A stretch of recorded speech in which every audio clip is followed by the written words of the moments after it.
So it is Tuesday, and again, I bring you greetings from the church office at Tucker First United Methodist Church.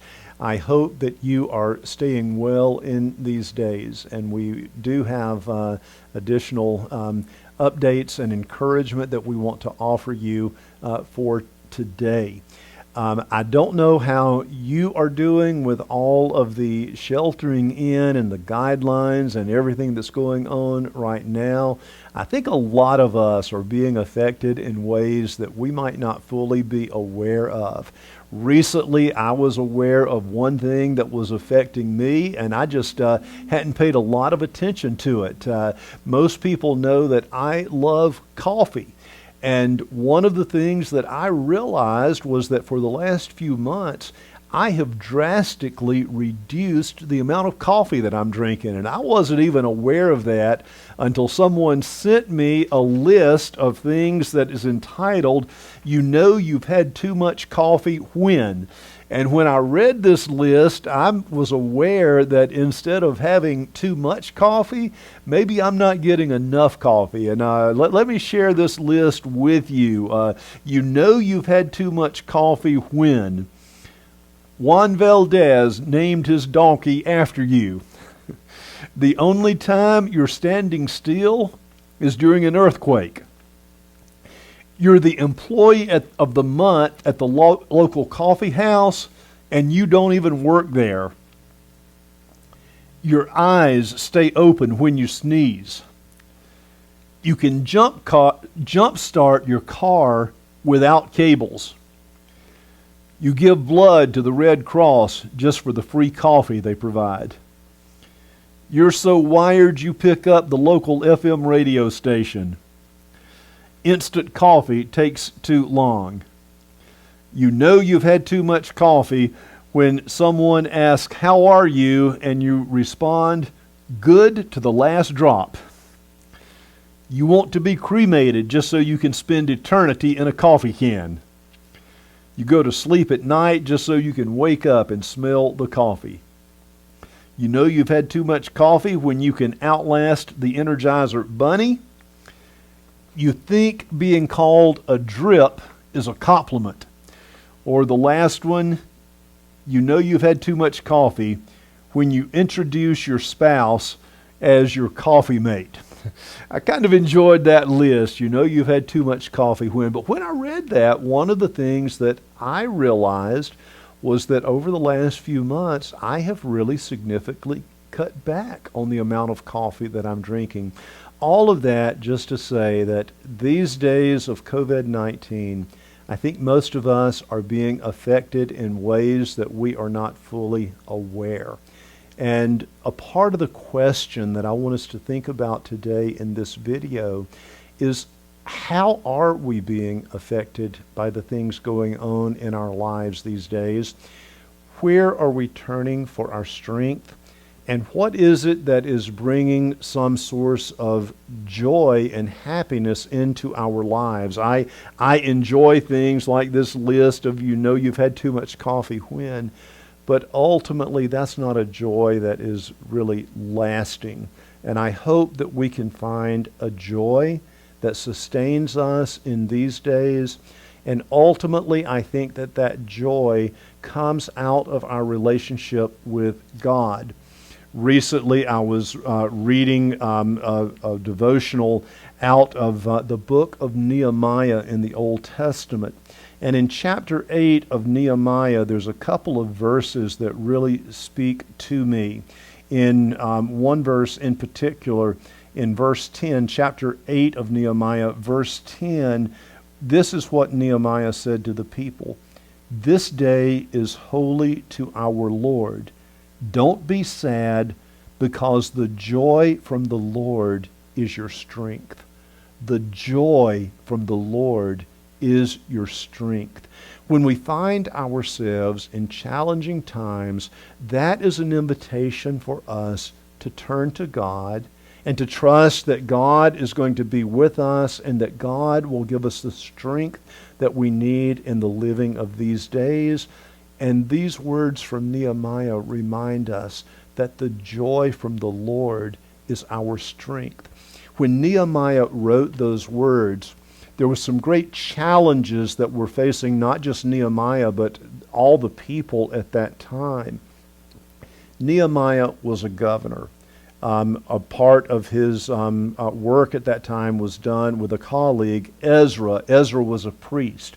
And Ezra and Nehemiah together, the priest and the governor, were working together in some challenging times. If you recall the history at that time, the people of Israel, God's chosen people, had been taken away into captivity. There were actually two waves of captivity. The first were taken away into Assyria and then later into Babylonia, and the people were removed from the land, and specifically the city of Jerusalem had been destroyed. The temple was in Jerusalem. The temple had been destroyed. The walls around the city had been destroyed, which left the city unprotected. And that destruction had taken place throughout the Assyrian and Babylonian exiles. Well, now under Ezra and Nehemiah, the priest and the governor working together, the people are being allowed to return from exile, to return to Jerusalem, to return to the land. And when they do so, they find that the destruction there had been much greater than they ever imagined.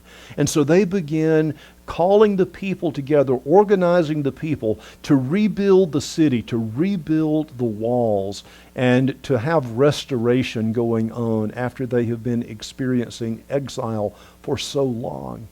And what Ezra and Nehemiah encountered at some level was very surprising to them. The people wanted to return to what they remembered from the way that the city had been in the past. And yet, as Ezra and Nehemiah lead that reconstruction process, what they realize is that the people are very hesitant to embrace what it is that they are providing, rather than the people being excited about returning. What they're understanding is that the call of what is involved in rebuilding the city and rebuilding the walls is something that the people were not fully prepared for. And so rather than the people all coming together, united in one effort to bring restoration, Ezra and Nehemiah realized that the people are very hesitant, and there is great opposition to what they are trying to bring into place.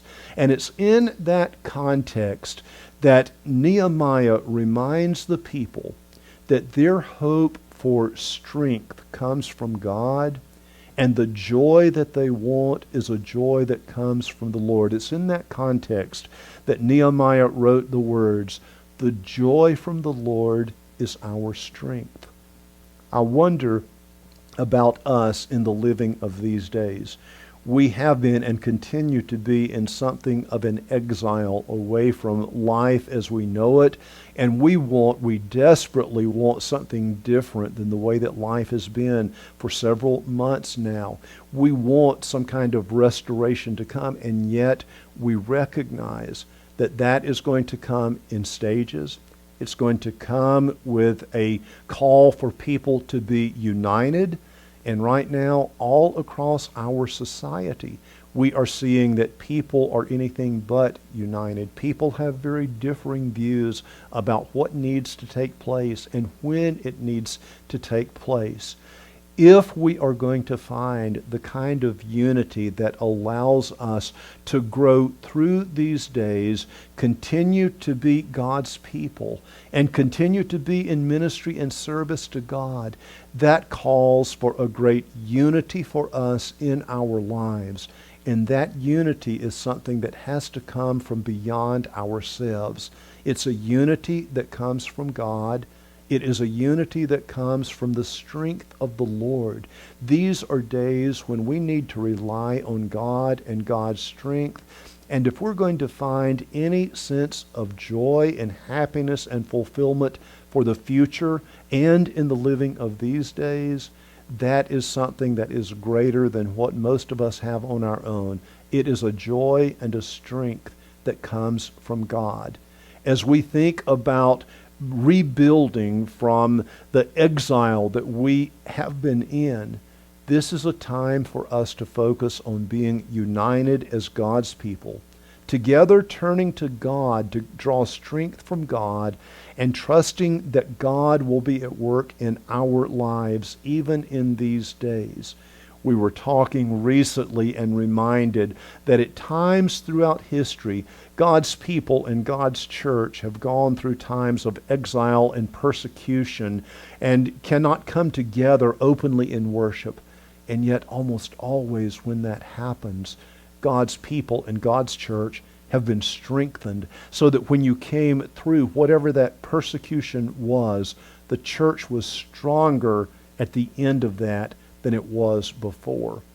What will it take for us to emerge from COVID-19 stronger than we were before? I'm sure there are things that are greatly unknown for that to happen, but the one thing that I believe is essential for that is that we turn to God, to draw strength from God, and even allow the joy that comes from God to be our strength now. I don't know how COVID-19 is affecting all of you in your life. I know that for me, it has affected my life in many ways, including something as seemingly insignificant as the amount of coffee that I'm drinking. But what I do know is that the hope that I have and the hope that I believe is a hope for you comes out of our relationship with God. And today I want to encourage you with these words from Nehemiah to continue to turn to God and to trust that God's presence is going to give us strength, and whatever life is going to look like on the other side of COVID-19, if God's people are going to be strengthened more in those days than what we were in the past, that is going to come to us as we rely on God. Today, I want to encourage you to turn to God, to look for the strength that comes from God, to look for the joy that comes from God, and to allow that joy and that strength to guide you so that together we might be united in purpose, relying on God to lead us in the living of these days so that the people of God will have a greater future than we have a past. God will guide us through these days, and until we find ourselves on the other side of COVID-19, today I simply want to encourage you with the words from Nehemiah. Allow the joy of the Lord to be your strength, and allow that joy and strength to keep you safe in the living of these days. God bless you today. God bless you in the future. And until we can come back together in person, I pray that you will know the joy of the Lord to be your strength.